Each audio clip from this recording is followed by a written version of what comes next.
Hopeless Fan Podcast. It's not Scotty. It's not Shelby. That means it's just Zack. And we've got a great week ahead of us in terms of Christmas time. It's Christmas, and Scotty is in New York doing some Home Alone 2 stuff. Except he's not lost in New York. He's just getting COVID.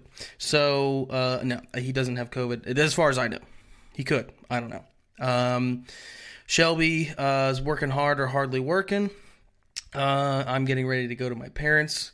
We're going to hit some Boardwalk real quick. Make sure that we got it out there. Wishing you all a happy Christmas. Or happy holidays, I guess, if that's your thing. If you're one of those weird religions. Okay. We'll just jump right into it. COVID has thrown everything into absolute chaos. But in that chaos, there's money to be made. This is not the podcast for that. We're not going to tell you how to make money. We're just here to show you how little we actually know. All right. Let's just get right into it. Start with our first game on the board, which is Green Bay Packers are taking on Cleveland at home. Cleveland seems to have gotten most of their positive tests out of the way last week in their loss to Las Vegas. So I'll go ahead and get started. This is easy for me. Green Bay minus 2.5. Green Bay is a wagon. I think what we saw is they'll just beat you. They'll let you beat yourself is what they'll do. And I don't think Cleveland has a problem beating themselves ever. We saw that with Baltimore last week. They're a well-coached team. I don't think LaFleur gets enough credit for that. The defense is really coming into their own, and Rodgers as well. He's Rodgers. So that's my pick. Scotty, I haven't been able to get a hold of him. He might be dead. I don't know.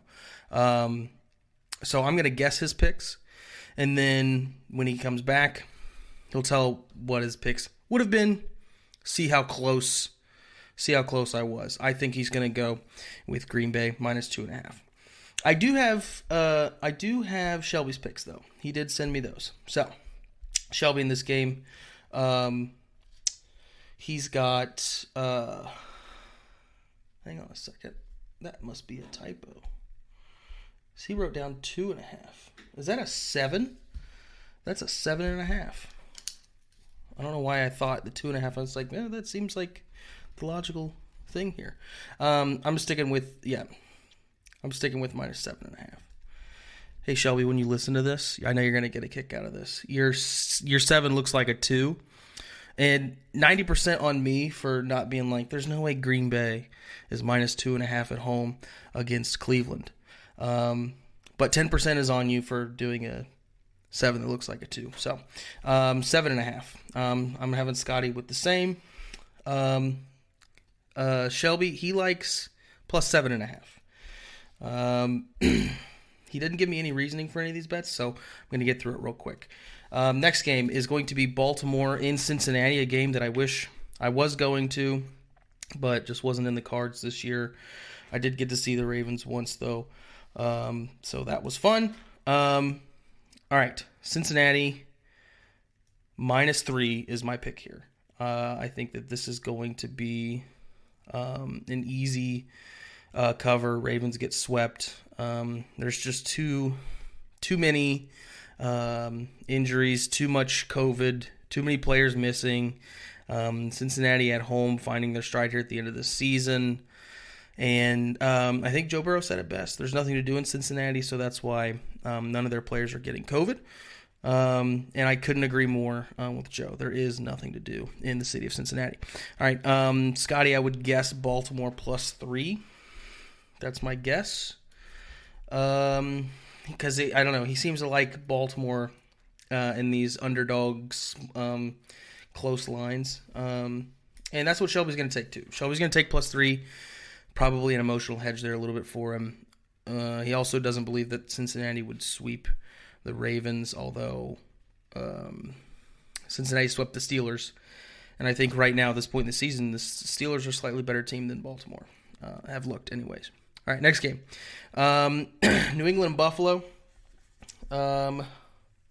This game, it's in New England. New England, I think I'm going to start off with my pick. It's -2. New England coming off of that loss, a weird loss to the Colts, who are surging. I think they got that their one mulligan, Belichick's one mulligan. You're not going to see him slip up that many times. I think they go for the sweep here. The Bills look lost as a team. I don't know if Josh Allen is still recovering from that lingering injury issue from the Tampa game. But I don't see New England dropping 2 in a row, and this is a close spread, so I like -2. I'm going to guess that Scotty's going to go with the over 44 here. I think it's perfectly possible for this one to become a shootout or just a ton of field goals on top of a couple touchdowns, which I think at 44 being low enough to get over that. Shelby seems to think that he's not a fan of this spread for his Boardwalk pick. He took his team total under 22.5 for New England. He thinks that New England's going to score, which if New England's going to score less than 22.5, I would say that the under 44 looks better here. Because I think New England wins, and if New England is going to score less than 22.5, then the under would be a safe bet. Moving on, we're going to look at the Los Angeles Rams they're visiting Minneapolis. That's the Vikings, Minnesota Vikings. Do they play Minneapolis? They play in St. Paul? Probably Minneapolis. That's where all the sports teams are. St. Paul's garbage side of the river. So, Rams laying -3.5. We just get Shelby's right out of the way. Shelby has a hard-on for the Vikings. He has a hard-on for home dogs, so this is a prime spot for him. It's greater than a field goal, too. Are you kidding me? He loves Minnesota +3.5. Me, on the other hand, I think the Rams are a wagon here. NFC Championship, be on the lookout. It ain't going to be Tampa. It's going to be Green Bay, and it's going to be the Rams. Mark my words. I'm taking the Rams -3.5. And then this seems like a prime spot for Scotty to throw in an unlikely under 48.5. Dalvin Cook is out, so I think that leans a little bit more towards the under. Madison is more of a 2.5, 3 yards per carry kind of guy that will break a 7-yarder every now and again, keep that clock churning. But the Rams, I think that they're not going to have a problem scoring. So under good for him, -3.5 good for me. Shelby is on +3.5. That's crossfire for me and Shelby. Moving on, we're going to Scotty's game. Denver. They are playing at Las Vegas. Look, I was on Vegas early. They looked great starting out, and then they looked awful. I had their over win total 6.5, which finally hit. Now I am done with the Raiders. Done with them. Don't need them. I love Denver -1 here. I think that they don't have any problems just laying. I would take this at probably -3. So -1 looks good. Even with Teddy Bridgewater, that being, I can't imagine he would be playing this week after he got obliterated last week.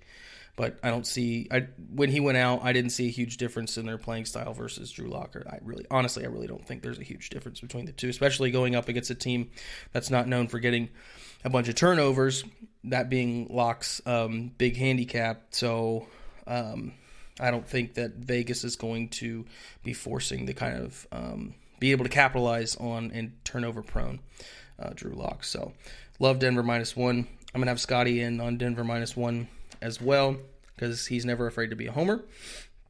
And it's a consensus. This is our first consensus. Denver -1 all the way around. All right, last game. This be Dallas, Washington football team. They meet again. last time you saw Dallas jump out to an early lead and then get backdoored by the football team. They had their COVID issues last week. Fought valiantly. They were up early against the Eagles, and then I think if Heineke played, they wouldn't have had any issues beating the Eagles. But lo and behold, COVID had other ideas. So here's my pick: is Dallas under 47.5. I think Dallas, they've pretty much got that division. They've got that division locked up. So I don't think there's going to be a ton of effort on their side. So I'm not comfortable, especially laying something that's 10.5. Spread being 10.5. Not comfortable laying that. So I'm going to stick with the under 47.5. I think Scotty would lean the team that needs it more. Washington football team plus 10.5. And Shelby agrees with me on the under 47.5. So those are our picks. Now we will move on to bonuses. Shelby with a silly boy bonus pick here. Detroit plus 6. Detroit is a mystery to me. I never get them right. I never can. I give it up trying. They're playing at Atlanta. And this is a crossfire with my bonus, which is Atlanta minus 6. I love betting Atlanta. I was wrong on them last week against, plus 9 against San Francisco. But I think even if Goff plays, because there are COVID questions there, surprise, surprise. Even if he plays, he used up all of his mojo in the last 2 games. Throwing 9 touchdowns or 8 touchdowns, something like that. 8 touchdowns the last 2 games, 7 or 8 touchdowns. So I don't think we're going to see much more from him. And I just like this Atlanta team. I'm sad that they haven't won more games because I think they're a good team. I'm going to throw in one of Scotty's classic. I think his bonus will be a team total under probably Carolina. 16.5. Team total under 16.5. Sure. Why not? That seems like a pick he would make. I'm kind of reaching on these bonuses and locks in terms of what I think he would pick. But, it may not be the pick he would choose, but maybe a pick that he would like. Cool. All right. Moving on to our locks. My lock is going to be Pittsburgh plus 8.5. Pittsburgh is playing the Chiefs in a tough matchup at Arrowhead. But we've seen if it's over, even if it's over 6, let alone if it's over a touchdown, the Chiefs just can't cover. They refuse to do it. So I think Pittsburgh needs this win. So I think this might be the week where our Chiefs win total over gets torpedoed by his Pittsburgh team. And wouldn't you know it, Shelby's lock is also Pittsburgh. He wrote down plus 8. The line has since moved since he wrote that down. So we will both have 8.5. That's both of our locks, I guess. Next, we have Scotty's lock. I think would probably be like Houston plus 10. That just seems like something he would pick, I guess. I don't know if he would like that pick. Maybe, maybe not. Don't know. All right, moving on to my lock of the week of the century. I'm going to go, and because this game, the last time these two teams played, it is a division rivalry, and I know what we've said with division rival unders after week 10 or 11 or 12 or whatever it was. But those have looked sus last couple of weeks. They've actually, a lot of them have gone over. And the last time these two teams played, it was ugly. It's going to be Giants at Eagles over 40.5. And taking it over with Mike Glennon on the field kind of seems crazy, but I don't know. This over is speaking to me. I could be wrong. Take the under if you like money, because that's probably what's going to happen here. I'm not even going to try to do a party parlay for Scotty.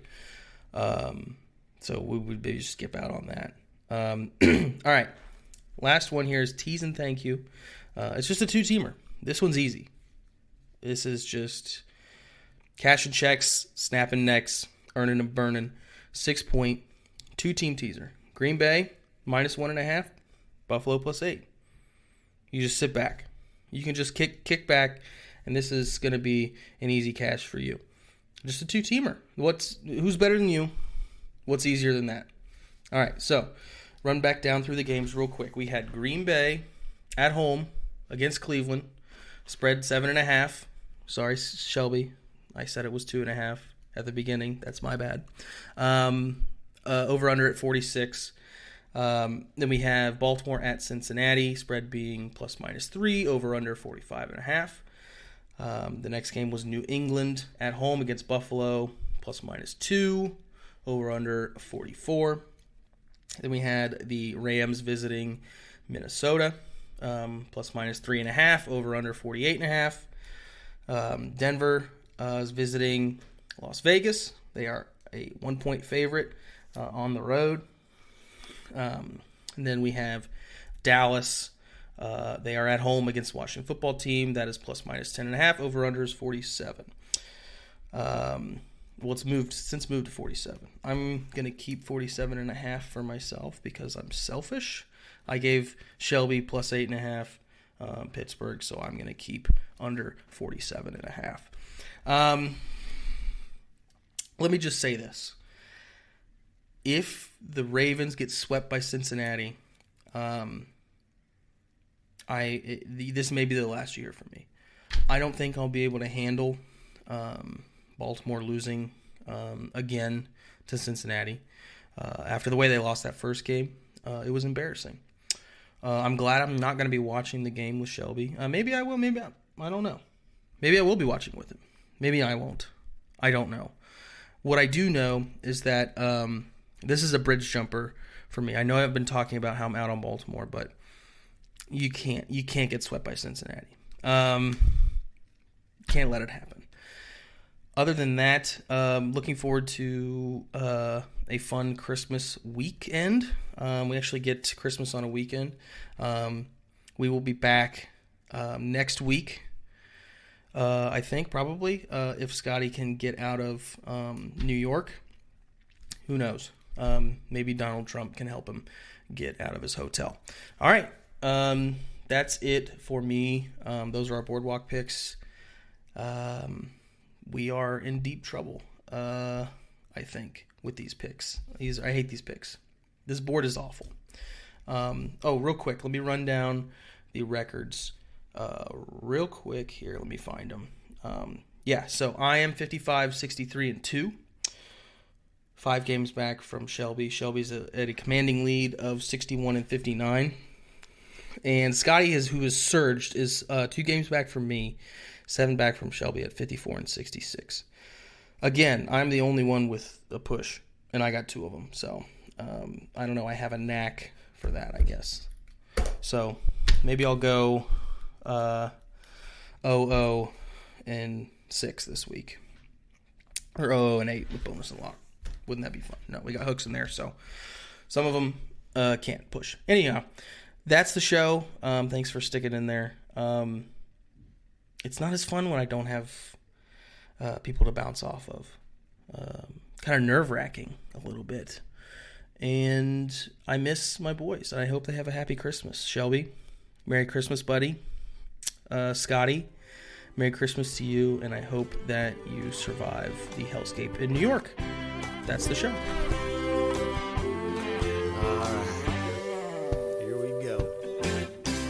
There's a little place where the sun sleeps late and pulls himself a shot of tequila. It's a little place called Pleasure Island. That's where I'd like to feel ya. It's easy to find just beyond the last wave, where the dolphins and whales are up mating. Sail all day and all night and then take a hard ride. That's where I'll be awaiting. Pleasure Island, island of pleasure. No need to stop and think. Pleasure Island, a beautiful treasure. Come on down and have a drink.